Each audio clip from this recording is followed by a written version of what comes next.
이른 새벽에 방언하시느라 수고하셨습니다. 여호수아서는 24장으로 구성되어 있어요. 여호수아 24장을 반을 한번 잘라볼까요? 그러면 1장부터 12장, 그리고 13장부터 24장. 1장부터 12장까지는 약속의 땅 가나안 땅에 들어가는 이야기가 소개되고요. 13장부터 24장까지는 그 들어간 각 땅을 분배하며 정착하고 정복하는 이야기가 소개되고 있어요. 이스라엘 자손 중에서 특별히 세 개의 지파가 요단강을 건너기 전에 먼저 땅을 분배받죠. 그것이 13장에 기록되어 있는데요.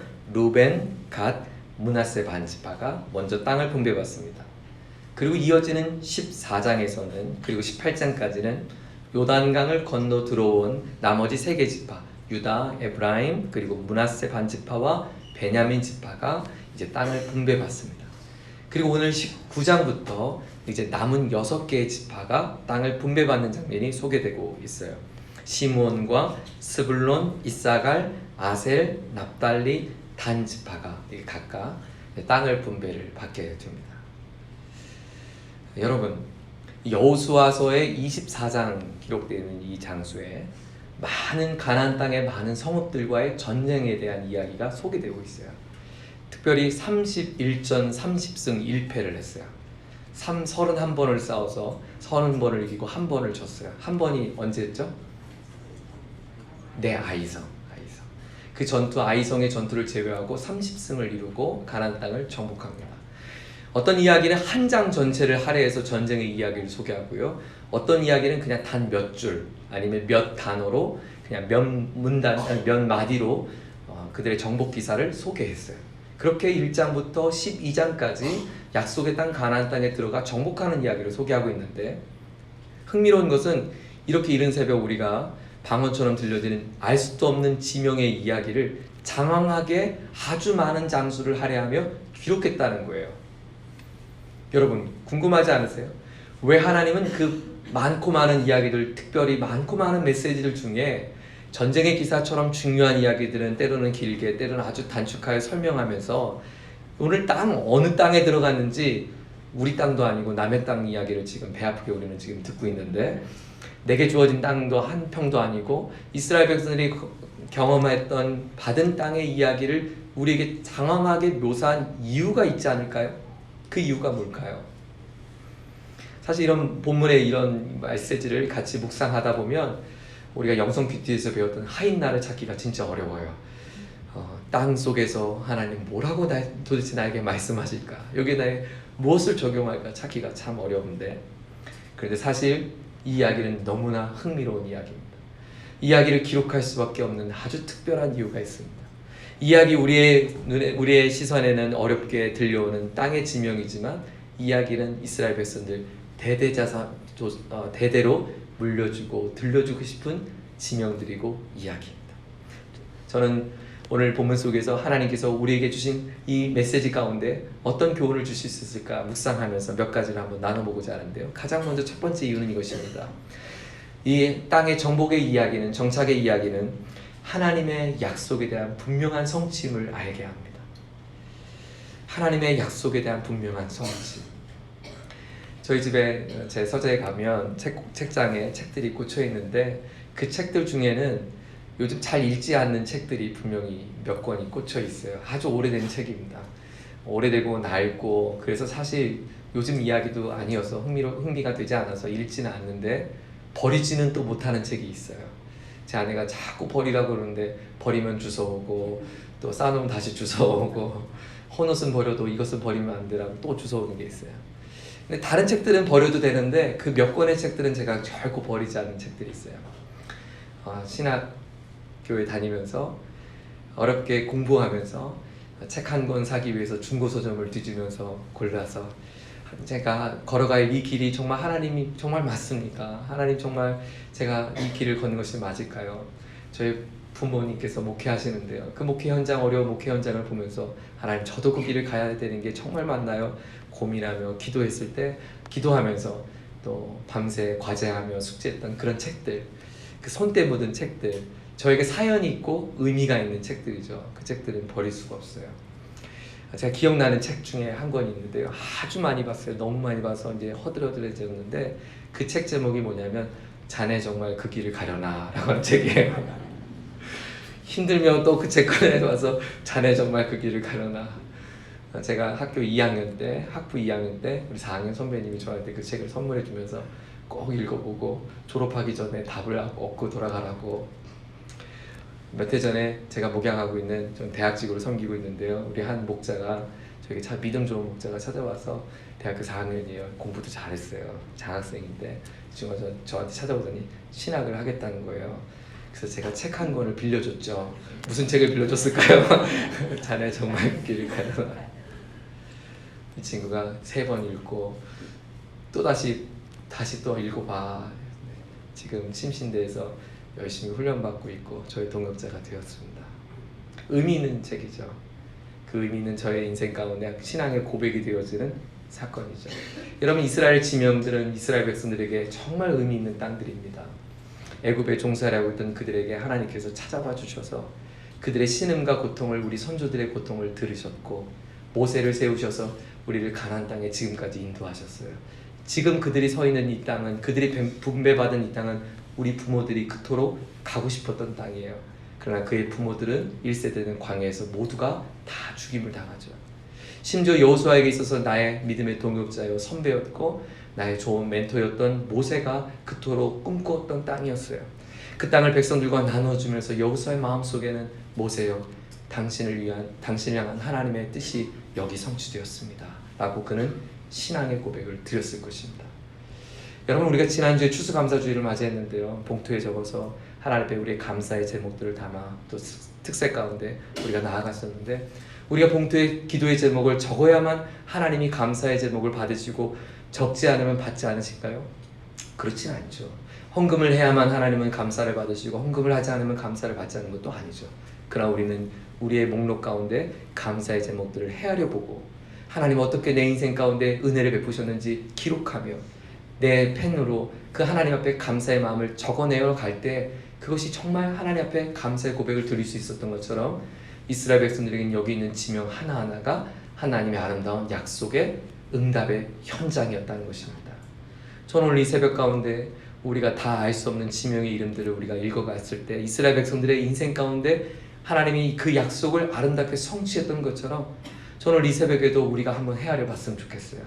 지난 한 해 우리의 인생의 성읍들을 어떻게 인도하셨는지, 지난 한 해 동안 우리의 삶의 발자취마다, 걸음마다, 또 태풍을 만날 때마다, 위험을 만날 때마다, 어려움을 만났을 때마다 하나님은 그 성읍을 어떻게 건너게 하셨고 감당하게 하셨고 정복하게 하셨고 승리케 하셨는지 그 하나님의 은혜에 감사할 수 있는 저와 여러분들에게 주의 이름으로 축원합니다.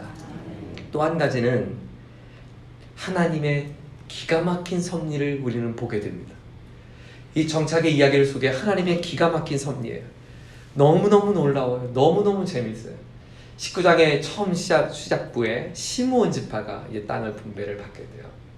시몬 지파가 땅의 분배를 받는데 그 땅을 어떻게 설명했냐면 1절에 보니까 유다 자손의 기업 중에서 시몬이 땅을 분배를 받게 됩니다. 이게 무슨 얘기냐면 이스라엘 백성들이 이제 인구를 조사를 하고 그 인구수에 맞춰서 그들이 원하는 땅을 이제 분배를 하게 됩니다. 그런데 수를 잘못 계산하고 땅의 지형과 지리를 잘못 계산을 해서 유다 자손에게 많은 땅을 할애해 준 거예요. 그러다 보니까 땅이 이제 모자라는 거예요. 시므온이 땅을 분배받아야 되는데 시므온이 땅에 분배받을 곳이 없으니까 유다 자손 너희들의 땅 중에서 시므온에게 주라고 처음 시므온에게 분배했던 땅을 유다에게 분배했던 땅을 시므온에게 주게 됩니다. 시므온은 22,200명으로 가장 12개 지파 중에 가장 인구가 적었어요. 그래서 인구가 가장 적은 시므온 지파에게 땅을 분배해요. 근데 여러분 언뜻 생각해보면 이것은 실수죠. 리더의 실수입니다. 땅을 분배해야 되는데 정확하게 계산하지 못한, 지형을 이해하지 못한 실수였고 또 오류였습니다. 그래서 번복이 되었어요. 근데 놀랍게도 이 실수와 번복의 이야기는 창세기 49장에 야곱의 아들들에게 했던 유언의 성취였어요. 한번 들어보세요. 창세기 49장 7절입니다. 그 노염이 혹독하니 시몬을 향한 거예요. 저주를 받을 것이요 분기가 맹렬하니 저주를 받을 것이라. 그 다음에요. 내가 그들을 야곱 중에서 나누며 이스라엘 중에서 흩으리로다. 놀랍게도 이 시몬 지파가 유다 땅을 분배받았는데 나중에는 이 땅을 다 잃어버려요. 그래서 북쪽으로 이주하게 됩니다. 남쪽에서 유다 지파 중에 할애받았는데 솔로몬 시대 때는 시몬 지파가 자 북쪽으로 흩어지고 땅을 어느 한 곳에 정착하지 못하고 흩어져요. 근데 흩어지는 게 우연이 아니라 인간의 실수가 아니라 창세기 49장의 야곱의 그 축복의 선언 가운데 있었던 시몬을 향한 저주의 메시지 성취였다는 것입니다. 여러분, 우리 인생에 우연이 없어요. 하나님의 기가 막힌 섭리가 여기에 보인다는 것이죠. 오늘 본문 우리가 묵상했던 19장에 보면 아셀과 납달리가 또 기업을 받는 장면이 소개되고 있는데, 아셀도 마찬가지예요. 아셀에게 야곱이 어떻게 축복하셨냐면, 여러분 나중에 이제 49장 창세기 49장 한번 읽어보시고 오늘 그 분배하는 장면을 헤아려 보면 너무너무 재밌어요. 아셀에게 뭐라고 축복을 했었냐면, 아셀아, 너의 삶은 먹을 것이 넉넉할 것이고, 어떻게 넉넉하냐면 임금님의 수라상 같을 거야. 그리고 납달리에게, 납달리, 너는 마치 암사슴처럼 이렇게 뛰어노는, 암노루처럼 뛰어노는 그런 풍성함이 경험될 거야. 아셀과 납달리가 오늘 분배받은 이 땅의 지형은 그 척박한 가나안 땅 중에서도 정말 비옥한 땅이었어요. 임금님의 수라상처럼, 암사슴이 뛰는 것처럼 야곱이 축복했던 축복의 선언이 성취되는 장면이에요. 여러분, 그들이 이것을 기록하면서 얼마나 흥분했을까요? 와, 기가 막히다. 이것이 우연이 아니고 우리 선조들이 우리에게 일러줬던 그 야곱의 축복이 오늘 여기서 성취되는구나. 여러분, 우리가 좀 내일 모레 우리가 계속 살펴보겠지만 땅을 분배받지 못한 지파가 있죠. 어디죠? 레위예요. 레위는 땅을 할애받지 않습니다. 그런데 여러분, 창세기에 보면 야곱의 아들들 중에 레위와 시몬만 저주를 받게 돼요. 저주를 받은 이유가 있죠. 누이 디나가 강간을 당하게 되고, 그 강간을 당한 모습을 보고 레위와 시몬이 칼잡이였어요. 그래서 칼잡이였던 그들이 다 살육을 해요. 그 살육을 했던 그 칼잡이 레위와 시몬에게 야곱이 저주를 했던 것이거든요. 그래서 시몬은 땅을 정착하지 못하고 흩어질 것이다. 그리고 레위를 향해서도 저주를 해요. 근데 참 하나님의 은혜가 너무너무 놀라워요. 레위가요, 땅을 분배받지 못한 레위가 우리가 잘 아는 것처럼 제사장의 가문이 되는 위대한 민족이 되었는데, 그것이 언제 전환이 되냐면 모세가 시내산에서 백성들이 우상을 섬기고 있을 때 그 우상에 섬기는 백성들을 하나님이 심판하죠. 그 심판을 누구로 쓰냐면 칼잡이 레위 후손들 나와. 그래서 레위 후손들이 너희들이 칼을 잘 쏘니까 그 칼로 나의 심판의 도구가 돼서 백성들을 죽여. 그래서 레위 자손들이 하나님의 심판의 도구가 돼서 백성들을 살해합니다. 그리고 나서 하나님이 레위에게 어떻게 축복하셨냐면, 이제 너희들이 사람을 죽이는 칼잡이가 아니라 하나님의 거룩한 일을 감당할 사람들이 될 것이라고 인생을 역전시켜줘요. 여러분, 거기에 복음이 있죠. 우리의 인생이 아무리 참혹한 인생이라도 하나님의 놀라운 은혜가 그 섭리 가운데 담겨있다는 것입니다. 그러므로 여러분, 여호수아서를 묵상하면서 하나님의 이런 섭리 현장들을 주목하고 우리 인생 가운데 어떻게 섭리하시는지 하나님을 볼 수 있기를 축원합니다. 또 한 가지는, 우리는 이 본문을 통해서 하나님이 오늘 우리가 어떻게 살기를 원하시는가, 하나님 아버지의 기대해야 함을 우리는 발견하게 돼요. 자, 이제 12지파에 대한 땅의 분배가 다 마무리가 되는 장면을 소개하고 있는데요, 49절과 50절을 한번 같이 읽어보죠. 본문 49절 50절 시작. 이스라엘 자손이 그들의 경계를 따라서 기업의 땅 나누기를 마치고 자기들 중에서 눈의 아들 여호수아에게 기업을 주었으니. 자, 그들의 경계 땅 나누기를 마쳤어요. 그리고 맨 마지막 분배받은 것이 누구입니까? 여호수아예요. 여호수아. 여러분, 가장 먼저 땅을 정복하고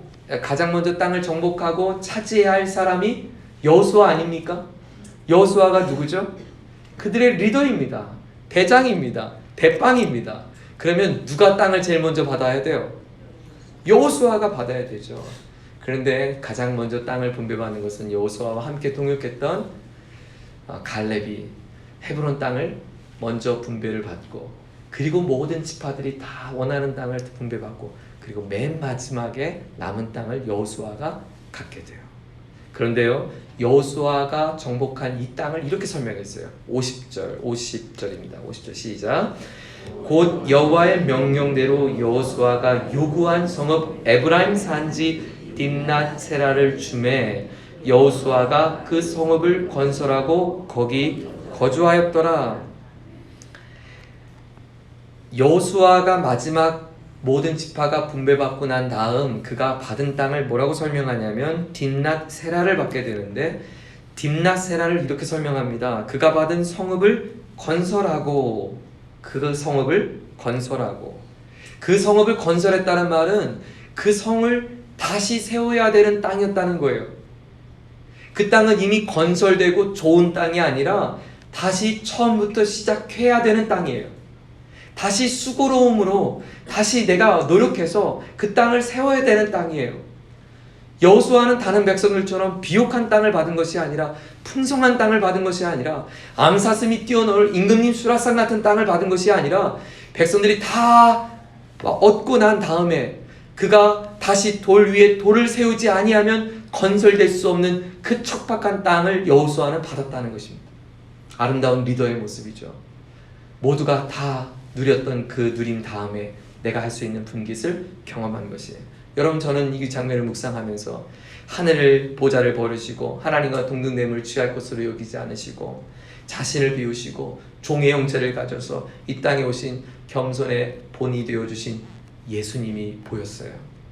이 땅의 모든 것을 위하여, 우리를 위하여 다 내어주시고 생명까지도 내어주시고, 오늘도 우리를 위하여 신이 탄식하시는 예수님의 아름다운 겸손과 순종의 모습. 어쩌면 성경은 이 이야기를 우리에게 들려주면서 오늘도 이런 여호수아를 찾고 있는 것 아닐까요? 누군가 겸손의 자리에 서야 할 때 그 자리를 용기 낼 수 있는 사람, 누군가 희생을 낼 수 있을 때 그 희생의 자리에 먼저 설 수 있는 사람, 누군가 먼저 손을 내밀어 줘야 할 때 그 먼저 손 내밀어 줄 수 있는 그 한 사람, 모든 사람들의 즐거움을 바라보며 하나님 앞에 영광 올려드리고 나의 수고로움과 나의 헌신과 나의 노력을 통하여 다시금 믿음의 돌리를 세울 수 있는 용기 있는 사람, 하나님은 이 이야기를 통하여 그 한 사람을 찾고 있다고 우리에게 말씀한 것 아닐까요? 하나님, 오늘 이 새벽 가운데 하나님의 은혜의 역사의 현장을 우리가 목격합니다. 그 역사의 현장은 우연의 이야기가 아니라 하나님 약속의 성취였습니다. 그리고 이 약속은 놀라운 섭리의 과정입니다. 오 하나님, 그 섭리 가운데 있는 우리가 이 하나님의 부르심 앞에 우리도 겸손과 믿음으로 살기 원합니다. 이런 아름다운 고백이 저와 여러분의 고백이 되기를 주의 이름으로 축원합니다. 오늘 우리가 살아가는 이 하루 속에 그렇게 하나님의 역사의 돌 위에 돌 하나가 세워지고, 또 오늘도 여러분 우리가 살아가는 이 하루가 먼 훗날 우리 후손들에게 들려줄 아름다운 믿음의 이야기가 될 수 있다는 것을 기억하세요. 지금의 어려움과 아픔과 내가 넘지 못할 큰 산을 만난 이 지금도 먼 훗날 나의 신앙의 고백이 될 순간이에요. 하나님, 지금 힘들지만 이 어려움의 터널을 걸어갈 때 하나님이 나와 함께 하심을 아름답게 증거하고 물려줄 수 있고 들려줄 수 있는 증거자로 우리를 써주십시오. 그렇게 기도할 수 있는 저와 여러분 되기를 주의 이름으로 축원합니다. 기도하겠습니다. 하나님 아버지, 오늘 이스라엘 백성들이 걸어왔던 발자취 속에 각 지파별로 분배받던 땅의 현장들을 보면서 하나님이 어떻게 역사하셨는지, 하나님의 섭리가 무엇인지 우리에게 보게 해주셔서 감사합니다. 오늘도 내가 살아가는 삶의 이야기가 반복되는 하루하루의 이야기인 것 같지만 그 걸음걸음마다 나보다 앞서서 우리의 걸음을 이끄시고 인도하시니까 만군의 주 여호와 하나님 것을 신뢰합니다. 하나님과 동행하는 아름다운 하루가 되게 해 주옵소서. 때로는 알 수 없고 이해할 수 없는 슬픔과 어려움을 만날 때, 때는 환난을 만날 때, 풀 수 없는 문제를 만날 때 두려워하지 않게 하시고, 오늘도 나의 등 뒤에서 나와 함께 하시는 주님 바라보며 믿음의 여정을 아름답게 걸어갈 수 있는 우리 모두의 믿음의 성도들 될 수 있도록 축복하여 주옵소서. 하나님 아버지, 오늘도 하나님이 찾으시는 한 사람의 삶의 모습이 바로 우리가 되기 원합니다.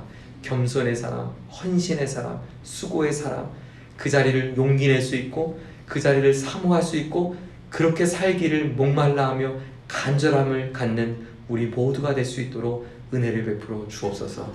남부지방에 찾아온 간밤의 태풍을 인하여 많은 어려움을 겪고 있는 이웃들에게도 은혜를 베풀어 주셔서 지금의 어려움의 시간들을 잘 감당할 수 있도록 도와주옵소서. 존귀하신 우리 주 예수님의 이름으로 기도드립니다.